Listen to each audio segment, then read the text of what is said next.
یہ وہ ٹائم تھا 2004 میں جب مشرف ایڈمنسٹریشن فاؤنڈیشن رکھ رہی تھی سی پیک کی. تو امریکہ کہاں جا رہا ہے؟ انڈیا کی طرف جا رہا ہے. انڈیا کیا کر رہا ہے؟ اب نئے پلانز بنا رہا ہے. تو یہ ہے بیک گراؤنڈ کواد کے ڈیولپ ہونے. ڈاکٹر صاحب آپ نے اپنے بات کے دوران میں ریجنلزم کی بات کی. اس کا مطلب کہ ریجنلزم اور کواد ان کا آپس میں بڑا پرانا رشتہ ہے. کیا آپ ہمارے ویورز کو بتائیں گے کہ ریجنلزم کی تاریخ کیا ہے؟ اچھا, ریجنلزم اور کواد کا پرانا رشتہ نہیں ہے.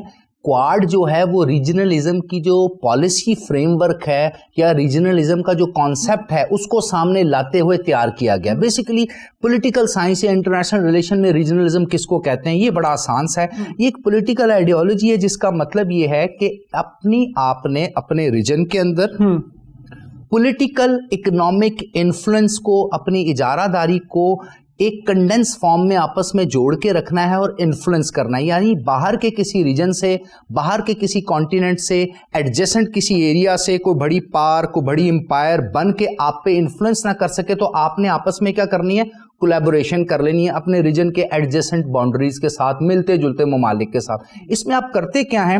ریجنل اٹانومی, یعنی آپ کا ریجن اپنے فیصلے خود کرے گا. امریکہ نہیں آ کے ڈکٹیٹ کرے گا کہ ساؤتھ ایشیا میں کیا پالیسی ہونی چاہیے, کیا نہیں ہونی چاہیے. جس کے لیے ہم دیکھتے ہیں سارک بنی تھی, جس کے لیے ہم دیکھتے ہیں 1996 میں شنگائی 5 بنی تھی, جو 2001 میں شنگائی کارپوریشن آرگنائزیشن ہوگی. اور یہ وہی ٹائم ہے جب امریکہ وار آن ٹیرر کے نام پہ افغانستان میں داخل ہو چکا تھا اور باقی سینٹرل ایشین ریپبلک اور پاکستان کی طرف آنا چاہ رہا تھا. تو چائنا نے رشیا کے ساتھ اپنے جو باؤنڈری ڈسپیوٹ ہیں وہ ختم کیے. Central Asian republic, Uzbekistan, Tajikistan, Turkmenistan, Kyrgyzstan, Azerbaijan, ان کے ساتھ بھی, اس کے آذربائیجان تو چلے ایک الگ ایریے پہ آتا ہے, لیکن ان کے جو کانفلکٹ تھے چائنا کے اس نے ریموو کیا اور ریجنل سٹرکچر ڈیولپ کیے, جس کو چائنا کہتا ہے 2005 میں RATS, regional anti terrorism structure. یعنی نیٹو جو ہے یہاں پہ آ کے جو ٹیررزم کو ختم کرے گی یا ٹیررزم کے نام پہ آگے انٹر ہوگی, تو چائنا رشیا نے کہا نہیں, ہمارے پاس ریجنل اینٹی ٹیررزم سٹرکچر ہیں, ہم نے اینٹی ٹیررزم اسکواڈ اپنا ہی 6 ملکوں کا بنا لیا ہے, جس کے لیے اس دور میں مشرف نے, اس کے بعد یوسف رضا گیلانی نے, اس کے بعد نواز شریف گورنمنٹ نے, اس کے بعد پھر ابھی تک ہم کوشش کر رہے تھے کہ ہم اس کا حصہ بنے, اور 2016-17 میں ہم اس کا پھر شنگائی کارپوریشن آرگنائزیشن کا حصہ بن گئے. تو یہ ریجنل بلاکس اس لیے بنتے ہیں کہ آپ کی ریجنل اٹانومی رہے, اسٹریٹجک, ملٹری, پولیٹیکل. دوسری, ریجنل ڈیولپمنٹ ہو, یعنی آپ اپنے ریجن کو ڈیولپ کریں. 7 کے ملک, ایک جیسے ملک, ایک جیسا کلچر یا ایک جیسی آب و ہوا کے ملک اپنی اکانومی کو ڈیولپ کریں. اور تیسری امپورٹنٹ چیز ہوتی ہے پولیٹیکل ڈی سینٹرلائزیشن, یعنی پولیٹیکلی آپ کسی ایک کے نیچے نہ آ جائیں. ٹھیک ہے نا. آپ جب ریجنل ایکارڈ بناتے ہیں, جس طرح آسیان ہے یہ ایک ریجنل ہے, اس کے علاوہ سارک کی میں نے مثال دی, اس کے علاوہ شنگائی کارپوریشن آرگنائزیشن کی مثال دی. اگر آپ عرب ورلڈ میں چلے جاتے ہیں تو GCC گلف کوآپریشن کاؤنسل آپ کو ملتی ہے.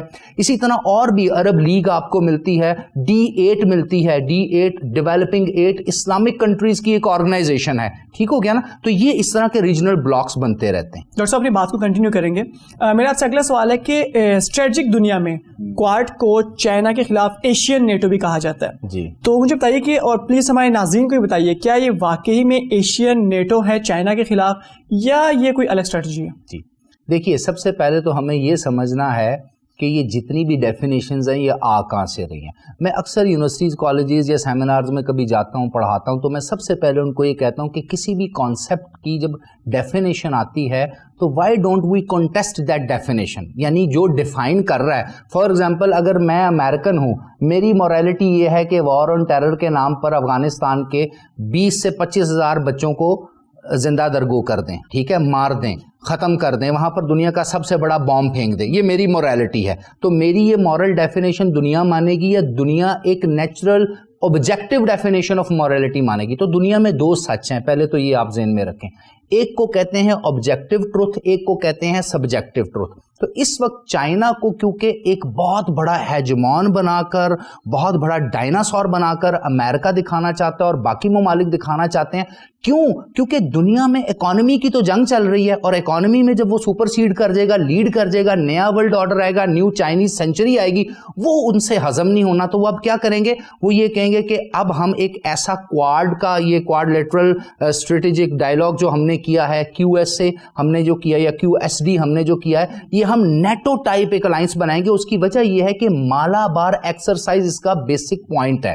یعنی جتنے بھی کوارڈ کے ممالک ہیں, چاہے جاپان ہے, چاہے انڈیا ہے, چاہے امریکہ ہے, چاہے آسٹریلیا ہے, یہ اپنی نیویز, اپنی آرمیز, اپنی ایئر فورس, اپنی سرویلنس, ان سب کو کولیکٹیولی مشقوں میں استعمال کریں گے. اور کنٹینمنٹ آف چائنا, اصل میں کنٹینمنٹ آف چائنا ہے کیا, اس کو پہلے غور سے سمجھیں, تب آپ کو پتا چلے گا کہ کوارڈ کو نیٹو کیوں کہا جا رہا ہے. یعنی نیٹو تو بیسکلی وارسا پیکٹ کے اگینسٹ بنائی گئی تھی یا سوویت یونین کے اگینسٹ بنائی گئی تھی, اور سوویت ڈومینیشن کو توڑنا تھا. تو چائنیز کو سوشلزم تو پھیلا نہیں رہا, چائنا پورے کا پورا کیپٹلسٹ اکانومی ہے, صرف ان کی ایک سوشلسٹک پولیٹیکل سٹرکچر ہے, ایک پولیٹیکل جماعت ہے, اس سے آپ اگری بھی کریں ڈس ایگری بھی کریں. اور چائنا وہ واحد ملک ہے اس وقت پچھلے 2000 سالوں کی انسانی تاریخ اٹھا کے دیکھیں جس نے کم و بیش 50 کروڑ لوگوں کو غربت کی لکیر سے اٹھایا ہے. تو آپ کو چائنیز ماڈل فالو کرنا چاہیے. اب چونکہ وہ آپ کے حق میں نہیں ہے, اب جب آپ کہتے ہیں نا کہ آپ اس کو اینٹی چائنا نیٹو بناتے ہیں کوارڈ کو, تو وہ کیسے بنے گا؟ ایک تو ان کی ملٹری مشقیں آپس میں, دوسرا آپ نے 2020 میں دیکھا تھا کہ کووڈ کے دنوں میں ہی امریکہ نے 2 بڑے اگریمنٹ کیے تھے. ایک اگریمنٹ اس نے انڈیا سے کیا تھا, ڈائریکٹ اسٹریٹجک پارٹنرشپ کا اگریمنٹ کیا تھا, اور دوسرا اس نے کیا تھا بیکا, بیسک ایکسچینج ایگریمنٹ. اب اس میں کیا ہوا, امریکہ نے اپنی جتنی بھی سرویلنس ہے, ریئل ٹائم سرویلنس ہے, وہ دے دی ہے انڈیا کو. اب انڈیا کیا کرے گا, ساؤتھ چائنا سی کی سرویلنس کرے گا, بے آف بنگال کی سرویلنس کرے گا.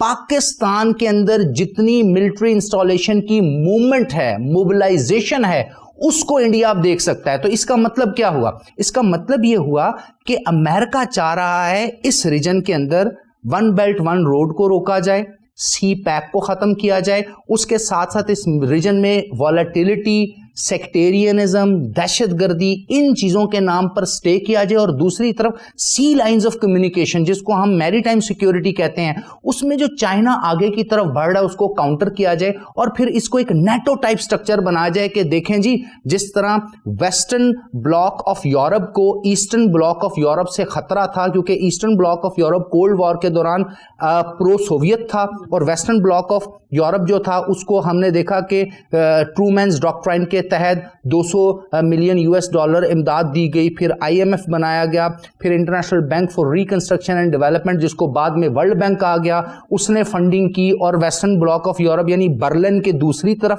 کو انہوں نے سپورٹ کیا, اور برلن کے اس طرف اگر آپ دیکھیں تو سوویت سسٹم اور سوویت اکانومی چل رہی تھی. اب امریکہ یہ چاہ رہا ہے کہ ایک نیا میڈیا نیریٹو ڈیولپ کیا جائے کہ جو چائنا ہے یہ آگے بڑھ کے پوری دنیا کو قبضے میں کرے گا, حالانکہ چائنا بالکل اس طرح کی کوئی پالیسی نہیں رکھتا, اور امریکہ یہ چاہتا ہے کہ باقی ممالک کو ڈرا کر یا پھر ان کو ساتھ ملا کر ایک ملٹری کا جنگوئزم سٹارٹ کیا جائے, اور پھر دیکھا یہ جائے کہ چائنا کا, اس کو کہتے ہیں پلس چیک کرنا, چائنا اس کو رسپانس کیسے کرے گا. آپ دیکھ لیں نا پچھلے 2-3 سالوں سے انڈین ایگریشن پاکستان بارڈرز پہ بہت زیادہ ہو گیا ہے, بہت زیادہ ایگریشن کرتے ہیں. پاکستان میں ابھی ہم نے پچھلے دنوں جون میں دیکھا کہ یہی لاہور شہر کے اندر انہوں نے دہشت گردی کی. اس کے علاوہ ہم نے بہت سے مقامات پہ دیکھا کہ انڈیا نریندر مودی کے اندر اور ان کا جو ہے وہ کیا کہتے ہیں اجیت ڈوول, اس کے اندر ان کی پالیسیز کے اندر فالس فلیگ آپریشنز کر رہا ہے. یہ تمام چیزیں کہاں سے ڈکٹیٹ ہو رہی ہیں؟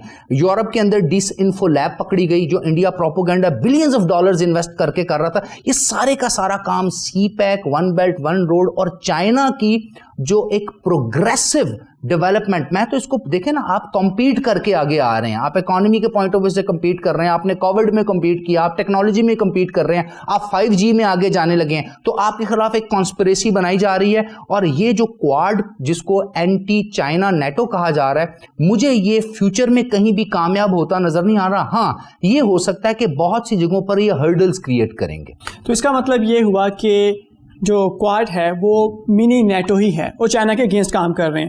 تو آپ سمجھتے ہیں کہ سرد جنگ کا آغاز ہو چکا ہے, ہاں یا نہ؟ دیکھیں, سرد جنگ کا آغاز اسی دن ہو گیا تھا جب 1994 میں کلیش آف سویلائزیشن کے نام سے جو سیمیول پی ہنٹنگٹن ہے اس نے ایک آرٹیکل لکھا, ایون کہ اس کے اسٹوڈنٹ نے اینڈ آف ہسٹری پہ بات کر دی, لیکن اس نے کہا نہیں جی کلیش آف سویلائزیشن, اور 8 انسانی سویلائزیشن یعنی ہیومن سویلائزیشن کا ذکر کیا. اور پھر CIA نے پیسے دیے سیمیول پی ہنٹنگٹن کو,